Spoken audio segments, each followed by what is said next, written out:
Anak-anak, marilah kita lanjutkan kembali. Sekarang kita ke yang B, yaitu demokrasi terpimpin tahun 1959 sampai dengan tahun 1966. Anak-anak, dengan dikeluarkannya dekret presiden tanggal 5 Juli tahun 1959, maka demokrasi parlementer berakhir. Ya, jadi demokrasi parlementer tadi sudah berakhir. Sebagai gantinya adalah adanya demokrasi terpimpin. Nah, tentu saja anak-anak ingin tahu demokrasi terpimpin itu apa. Nah, masa ini nanti akan dikenal dengan nama masa Orde Lama. Anak. Demokrasi terpimpin adalah suatu demokrasi yang dipimpin oleh sila keempat Pancasila, yaitu hikmah, dalam kata hikmah kebijaksanaan dalam permusyawaratan perwakilan. Tetapi ternyata demokrasi terpimpin ini oleh presiden, kata terpimpin ini memiliki pengertian yang beda, ya, penafsiran yang beda dari presiden, sehingga kata terpimpin ini menjadi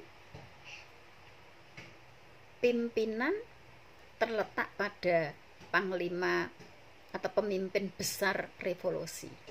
Kata terpimpin ini menjadi dipimpin oleh presiden, sehingga nanti akan menjadikan suatu penyimpangan-penyimpangan yang dilakukan oleh presiden terhadap Pancasila dan Undang-Undang Dasar.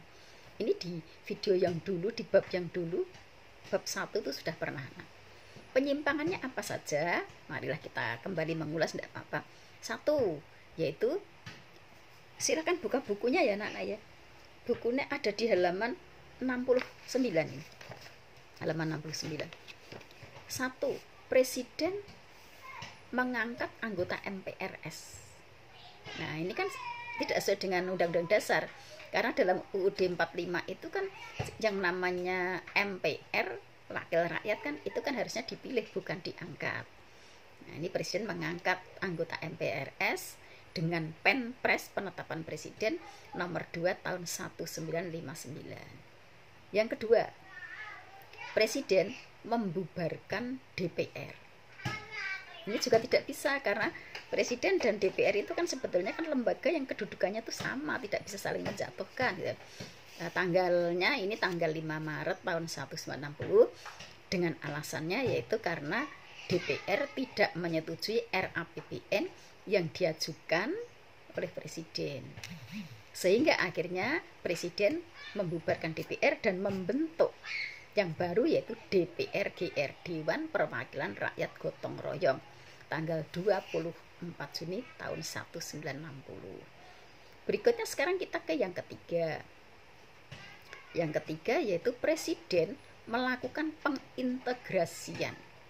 Ya, integrasi itu kan penyatuan gitu ya, terhadap lembaga-lembaga negara berdasarkan Penpres nomor 94 tahun 1962, yaitu MPRS, ketua MPRS, maksudnya ketua MPRS, ketua DPR-GR, dan wakil ketua DPA mendapatkan kedudukan sebagai wakil menteri pertama.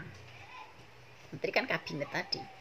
Kemudian ketua MA, wakil ketua MPRS, dan DPR-GR mendapatkan kedudukan sebagai menteri. Jadi di sini ini lembaga negara tapi juga menteri gitu ya. Ini di dalam Undang-Undang Dasar 45 itu tidak ada gitu. Berikutnya sekarang yang keempat, pengangkatan presiden seumur hidup. Ini bahkan ditetapkan dengan ketetapan MPRS nomor 3 tahun 1963. Ini tidak ada anak-anak dalam Undang-Undang Dasar kita ya, karena jabatan presiden itu adalah 5 tahun dan sesudahnya dapat dipilih kembali. Sedangkan sekarang setelah Undang-Undang Dasar 45 ini direvisi, ini jabatan presiden itu tetap 5 tahun, sesudahnya dapat dipilih kembali, tapi untuk 1 periode.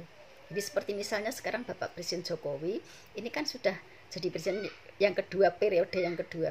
Ini nanti tahun berikutnya misalnya mau mencalonkan diri lagi sudah tidak bisa anak-anak ya.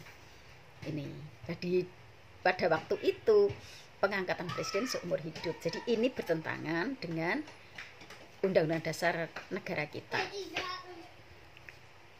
Sekarang yang kelima, penyimpangan terhadap politik luar negeri.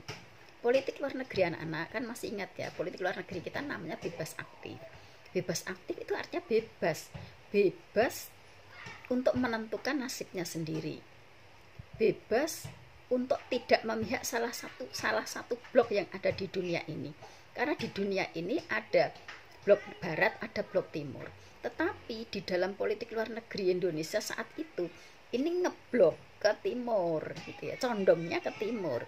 Karena negara kita hanya bekerja sama dengan negara-negara sosial dan komunis, bahkan melakukan konfrontasi dengan negara-negara barat. Nah, ini berarti kan tidak sesuai dengan politik luar negeri.